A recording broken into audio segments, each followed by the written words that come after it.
Magandang kaliwanagan po mga kapatid. Ngayon po ay susubukan ko po kung gaano po kalakas ang aking loob. Kasi papalawiin ko po at mag test long range po tayo kung hanggang saan po ang kanyang aabutin, kung hanggang saan po ang aking kayang abutin po mga kapatid. Yan po, pinapataas ko na po siya. Tignan po lang po natin mga guys kung hanggang saan po. Halo, kutob, kaba ang siyang aking nararamdaman dito simula nung siya ay nag-take off na. Yan po guys. Ang gamit ko pala dito ay screen recorder na po. Ano po, umalis na po ang aking drone. Mga kapatid, umalis na po siya. Yun na po yung kaba na siyang aking nararamdaman habang lumalayo at di ko na nakikita ang aking drone. Patuloy pa rin ang pagbaybay ng aking drone sa taas na 42 altitude.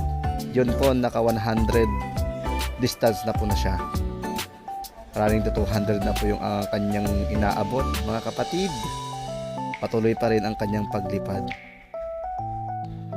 Pero yung kaba ng aking puso sapagkat kung ito ay nawala, malaking pera ang siyang mawawala. Yan po ang aking drone. Patuloy pa rin sa pagbaybay hanggang saan po siya. Yan po, sa ano na po siya, Posorobio na ata to eh. Part na to ng Posorobio, itong lugar na to. Yan po, kabilis po niya, sa tumatakbo siya sa bilis na 4.0 per second. Yan po guys. So layo na po ng aking drone, yun, napuputol na po yung kanyang connection. Kaya ko po itinaas ulit po siya sa kapatid, kaya no, tinataas ko siya kasi napuputol yung connection niya.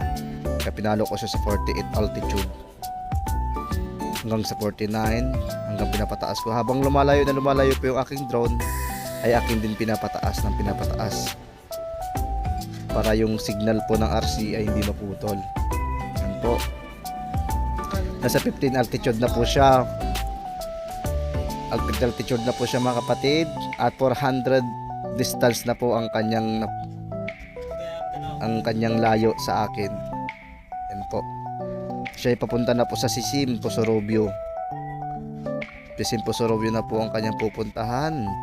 At malapit na din po siya sa Maulo na siyang tinatawag. Yan po. 557 na po. 589, papunta na sa 600 distance na po mga kapatid.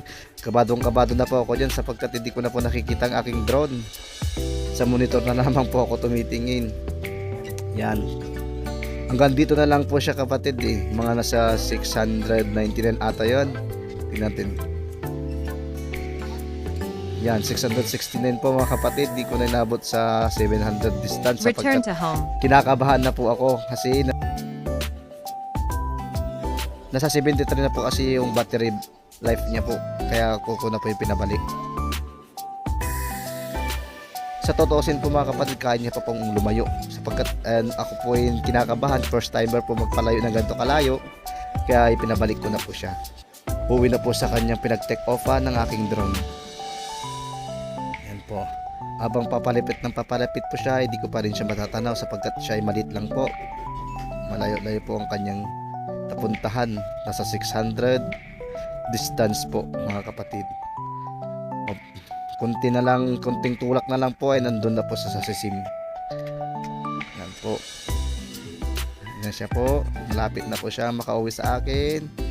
Doon pa sa pinakadulo pa siya uuwi. Sa pinakadulo, yan. Malapit na siya umuwi. Yan, palapit. Yung nakita ko na po siya, yun. Nasiyahan na po ako nung nakita ko ng aking drone sa taas. Sa taas ng 63 altitude. Yan po. Yan, nakauwi na po siya. Nakauwi na po. Yan. Sa wakas din ay nakauwi din ang aking drone. Sa layo ng 669 distance at sa taas na 63 altitude. Yan, pinapababa ko na po siya. Ang ganda Landing. ng asansor po. po, ang ganda. Ito po ang Tiplex. Yan. Talaga pababa ko na po siya. Hanggang dito na lang po ang aking video. Maraming salamat po sa mga manunood. Salamat po. Bye-bye.